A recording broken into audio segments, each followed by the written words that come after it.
amigos, bienvenidos a Derechos a Boca. Se recrudece el conflicto armado y las hostilidades en Oriente Medio entre Israel y Palestina, con afectaciones a civiles de lado y lado.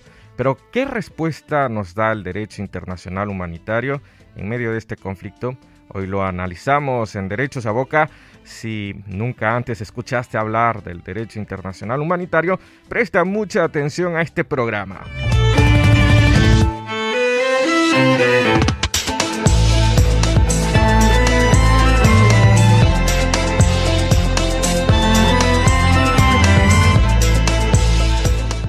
Emitimos en vivo y en directo desde UAB Radio, la radio de la Universidad Autónoma de Barcelona, y nos escuchan en el 100.3 FM en España.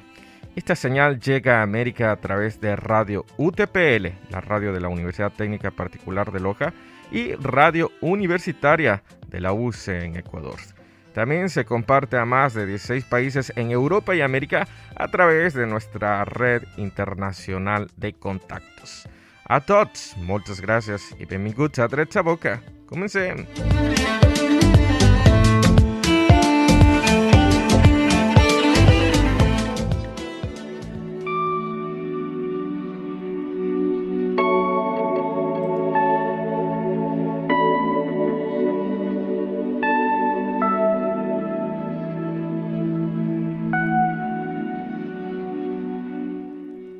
La reactivación del conflicto entre Israel y Palestina es la noticia de primera plana en el ámbito internacional. ¿Qué dice el derecho internacional humanitario a este respecto?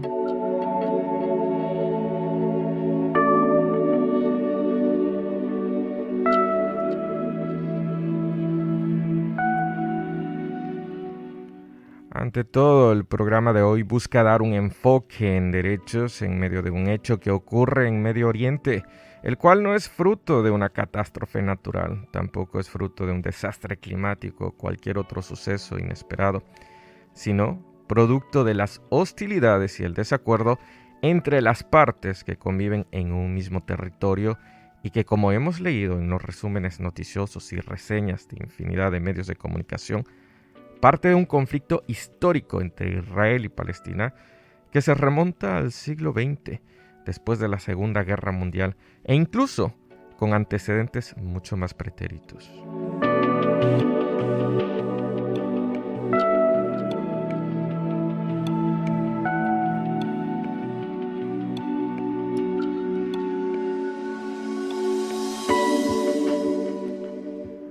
Para ponernos en contexto y no repetir lo que han recogido ya muchos medios de información, referimos al comunicado de Naciones Unidas del 10 de mayo, en el que el secretario general expone su profunda preocupación por la continua violencia en las zonas ocupadas por Israel en Jerusalén del Este, así como por los eventuales desalojos de familias palestinas de sus hogares en los barrios de Sheikh Jarrah y Sirwa.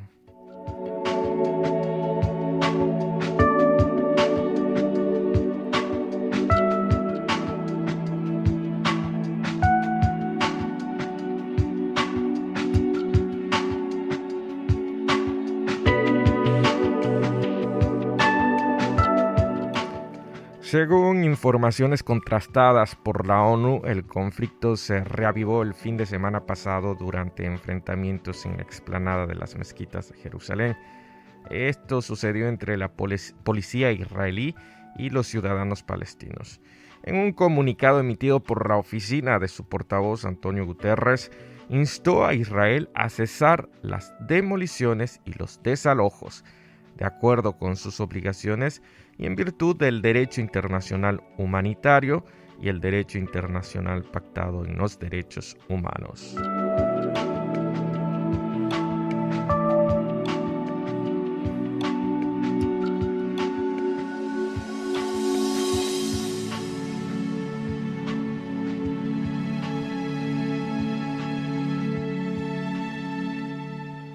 El comunicado recoge que las autoridades israelíes deben ejercer la máxima moderación y respetar el derecho a la libertad de reunión pacífica Todos los dirigentes tienen la responsabilidad de actuar contra los extremistas y de pronunciarse contra todos los actos de violencia e incitación.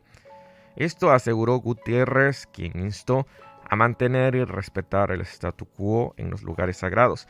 Además, el titular de la ONU reiteró su compromiso, en el que incluye al Cuarteto de Oriente Medio, compuesto por Rusia, la Unión Europea, Estados Unidos y la propia Organización de Naciones Unidas. El objetivo es apoyar a palestinos e israelíes para resolver el conflicto en base a las resoluciones pertinentes de las Naciones Unidas, el derecho internacional y los acuerdos bilaterales alcanzados, que son numerosos.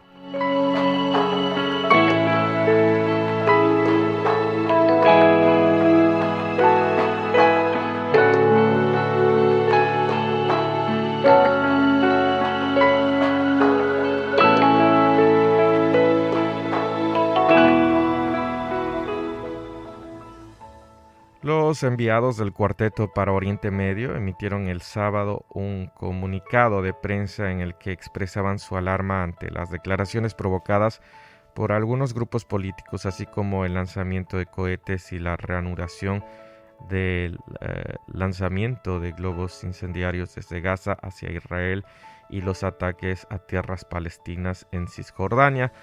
También expresaron su preocupación por el posible desalojo de familias palestinas de sus hogares en los que han vivido durante generaciones en dos barrios de Jerusalén del Este. Estos son el Sheikh, que ya lo habíamos dicho, Yarra y Siwan, y expresaron este cuarteto de Oriente Medio su oposición a las acciones unilaterales que no hacen sino agravar el ya tenso ambiente que actualmente se presenta en Oriente Medio. Estas acciones hacen referencia a un proceso judicial en el que están implicados ciudadanos palestinos que se enfrentan a un desalojo debido a un recurso legal presentado por la Organización de Colonos de Nahalat Shimon y el riesgo de un desahucio que se considera inminente para estas familias. La ONU ha pedido al gobierno de Israel que detenga todos los desalojos forzosos y que el portavoz de la Oficina de Derechos Humanos de la ONU advirtió que de producirse estos desalojos en el caso de Sheikh Jarrah, violarían las obligaciones de Israel en virtud del derecho internacional. Por tanto, se reconoce una violación ya de parte del Estado de Israel. Ante estos últimos eventos, el Consejo de Seguridad de la ONU ha convocado a una reunión a puerta cerrada para tratar la situación.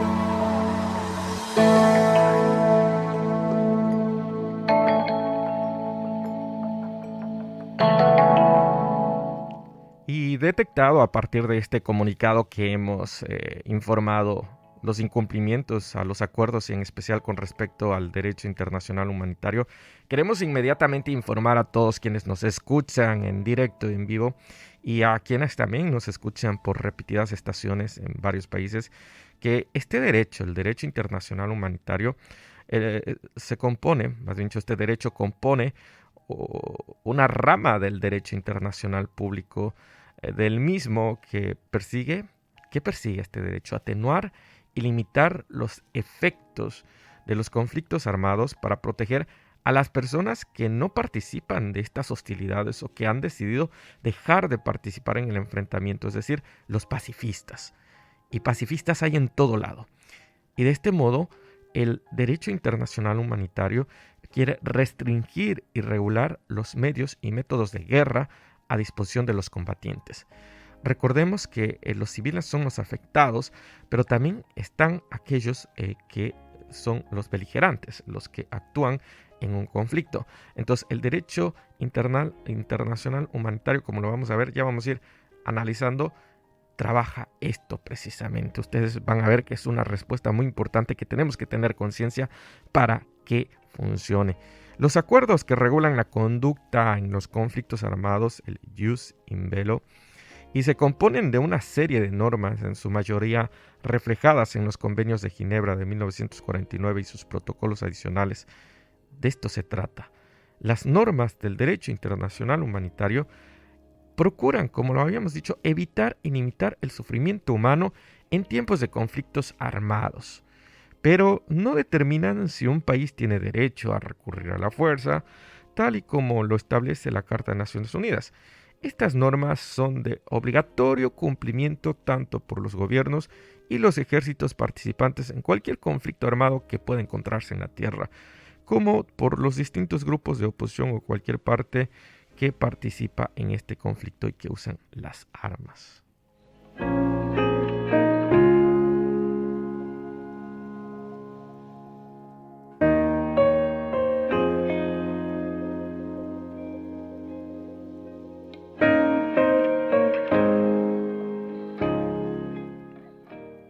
El más importante antecedente del derecho internacional humanitario actual es el Tratado de Armisticio y Regulación de la Guerra, suscrito y ratificado en 1820 entre las autoridades del entonces gobierno de la Gran Colombia y el jefe de las fuerzas expedicionarias de la Corona Española en la ciudad venezolana de Santa Ana de Trujillo.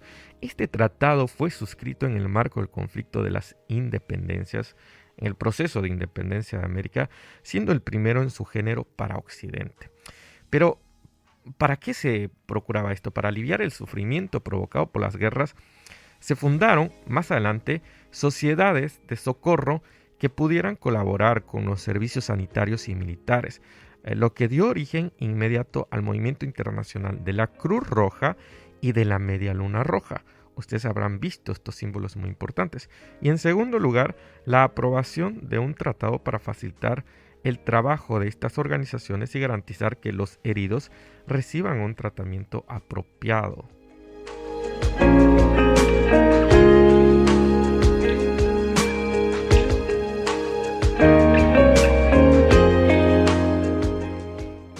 El gobierno suizo, promotor de la Cruz Roja de esta causa, convocó a los estados a participar en una conferencia en el año 1864 que daría lugar al llamado Derecho de Ginebra para la protección de las víctimas en momentos de guerra. En 1860 se promulgó la Declaración de San Petersburgo, que limitaba el uso de determinados proyectiles y que dio lugar al Derecho de la Haya y a la firma de 17 convenios, conferencias de paz de la Haya en 1899 y en 1907, limitando el uso de ciertos métodos y medios de combate. Pero el movimiento codificador iniciado en Ginebra prosiguió durante el siglo XX, ya que las dos guerras mundiales, como conocemos, supusieron la adopción de numerosos tratados que se complementan entre sí. Así, para el año 1925 se adoptó el Protocolo sobre la prohibición del empleo en la guerra de gases asfixiantes, gases tóxicos o similares, y también en 1929 los convenios de Ginebra relativos al trato de prisioneros de guerra para mejorar la suerte de los heridos y enfermos de los ejércitos de campaña se hizo efectivo. Sin embargo, las reglas sobre la guerra aérea elaborada por la Haya en el año 23 del siglo XX no llegaron a adoptarse al no ser aprobadas por un carácter vinculante.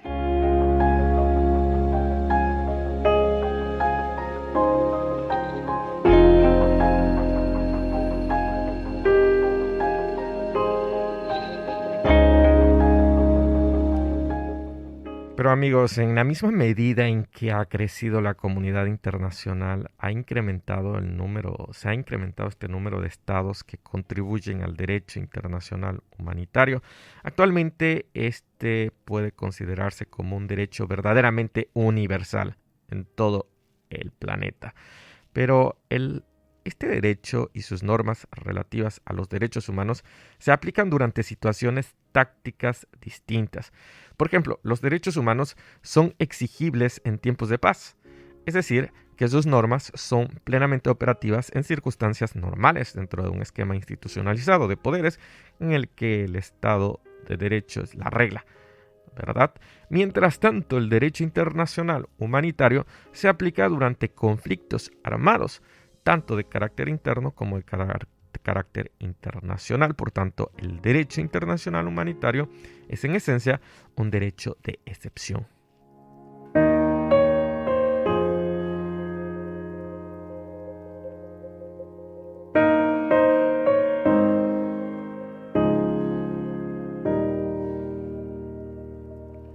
Aquí vale la pena aclarar que los derechos humanos y el derecho internacional humanitario tienen orígenes distintos.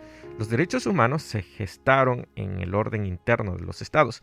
Aparecen hoy reconocidos en los sistemas jurídicos nacionales e incluso en el rango constitucional de muchos estados como el Ecuador.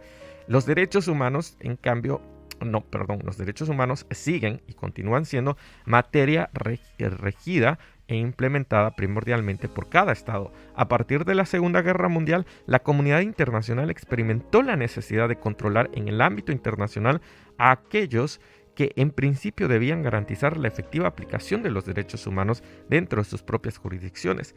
En reiteradas ocasiones fue el propio Estado quien, debiendo garantizar y proteger los derechos y garantías de los individuos en su jurisdicción doméstica, terminaba siendo el violador sistemático de los derechos. Y esto sucede hasta nuestros días. Hay siempre una afectación de parte del Estado a algunos derechos, y lo hemos visto en Colombia, que tratamos la semana pasada. La internacionalización de la regulación interna de los derechos humanos determinó un quiebre al principio de la no intervención en los asuntos de exclusiva jurisdicción doméstica. Las violaciones sistemáticas a los derechos humanos dentro de un Estado podían involucrar un quebrantamiento o amenaza a la paz tanto regional como internacional.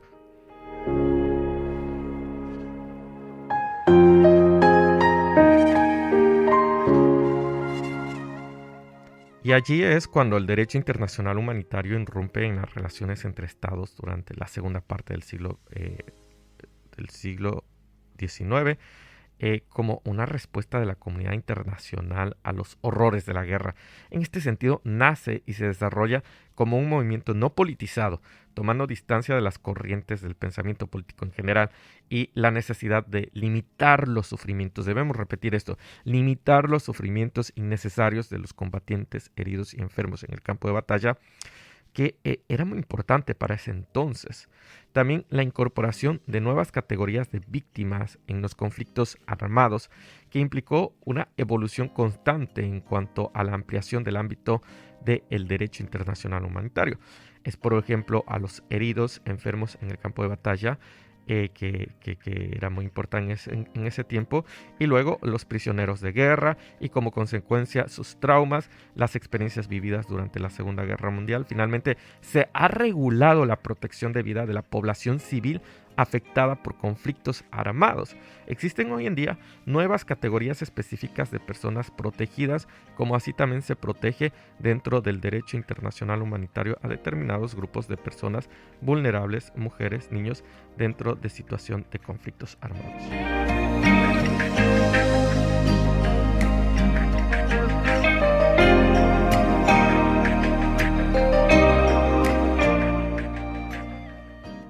Pero este derecho, amigos y amigas, se encuentra esencialmente contenido en los 4 convenios de Ginebra del 12 de agosto de 1949, en los que son parte casi todos los estados. Estos convenios se complementaron con otros 2 tratados, los protocolos adicionales de 1977 relativos a la protección de las víctimas de los conflictos armados, y ahí mismo otros textos que prohíben el uso de ciertas armas y tácticas militares y que protegen a las categorías de personas y sus bienes. Estos son la Convención de la Haya de 1954 para la protección de los bienes culturales en el caso de conflicto armado y sus 2 protocolos, también la Convención de 1975 sobre armas bacteriológicas, la Convención de 1980 sobre armas convencionales y sus 5 protocolos, y la Convención de 1993 sobre armas químicas. Entonces también está el Tratado de Ottawa de 1997 sobre las minas antipersona y el protocolo facultativo de la Convención sobre los Derechos del Niño relativo a la participación de los niños en estos conflictos armados. Es importante hacer una distinción entre el derecho internacional humanitario y el derecho de los derechos humanos, porque como vimos, el comunicado de Naciones Unidas hace referencia a estos dos. Aunque algunas de sus normas son similares, estas 2 ramas del derecho internacional se han desarrollado por separado y figuran en tratados diferentes. En particular, el derecho el derecho de los derechos humanos, al diferenciarse del derecho internacional humanitario, es aplicable en tiempo de paz y muchas de sus disposiciones pueden ser suspendidas durante el conflicto armado. Entonces, el derecho internacional humanitario cubre dos ámbitos. Uno, la protección de las personas que no participan en las hostilidades, que es lo que está sucediendo ahora mismo en la Franja de Gaza, en Jerusalén y en los territorios afectados por estas hostilidades. Y también cubre a una serie de restricciones de los medios de guerra, especialmente las armas y los métodos de guerra, como son ciertas tácticas militares, por ejemplo, utilizar uniformes o distintivos de un ejército enemigo durante la batalla, tácticas que por cierto eran utilizadas por los alemanes en ciertas ocasiones durante la Segunda Guerra Mundial.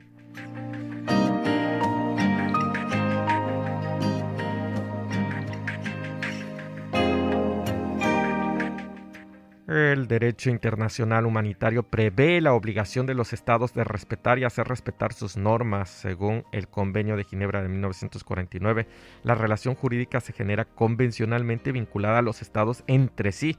Cada estado parte de los convenios de Ginebra de 1949 se obliga a respetar y hacer respetar a los demás estados parte la plena vigencia de estos enunciados.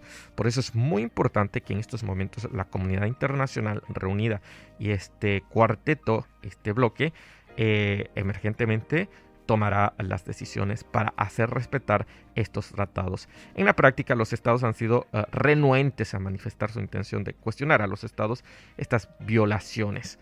En la práctica es muy difícil. Convergen así dos tendencias claramente identificables: la preventiva y la reparadora. Entonces, en estos momentos hay que reparar.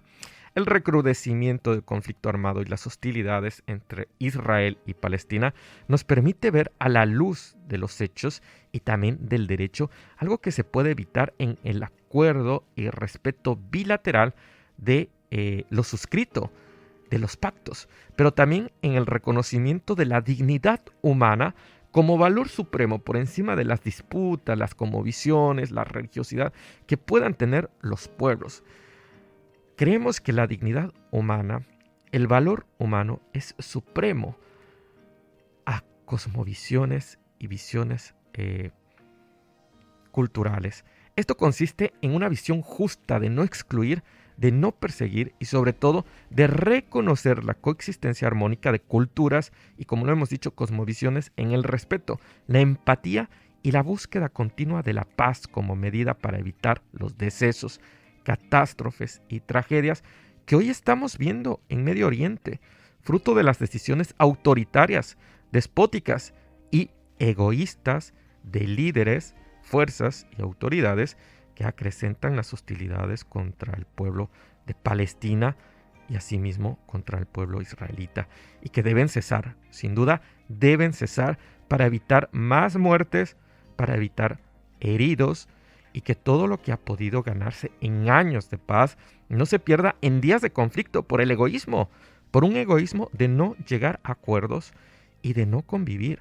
La poca tolerancia y la falta de razón, la falta de estos acuerdos, de estos compromisos y el diálogo entre seres humanos puede hacer mucho daño a un territorio y a la humanidad. Creemos firmemente en el diálogo, en el acuerdo y en estas medidas evolucionadas.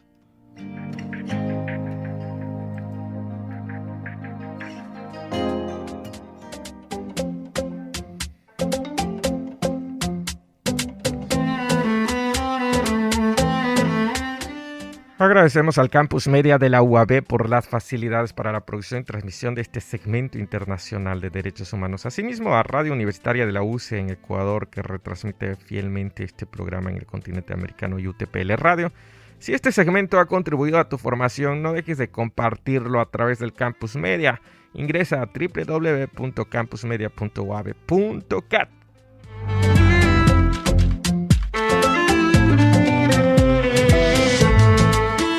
Agradecemos a nuestros suscriptores de Instagram que se sumaron a la señal a través de IGTV directamente, a quienes nos siguen por Derechos a Boca vía YouTube, a quienes se suscriben a Telegram, WhatsApp y demás medios digitales que forman parte de nuestra red internacional de contactos. Muchísimas gracias por su fidelidad. Yo soy Cristian Valls Valverde y esto ha sido Derechos a Boca. Será hasta una futura ocasión.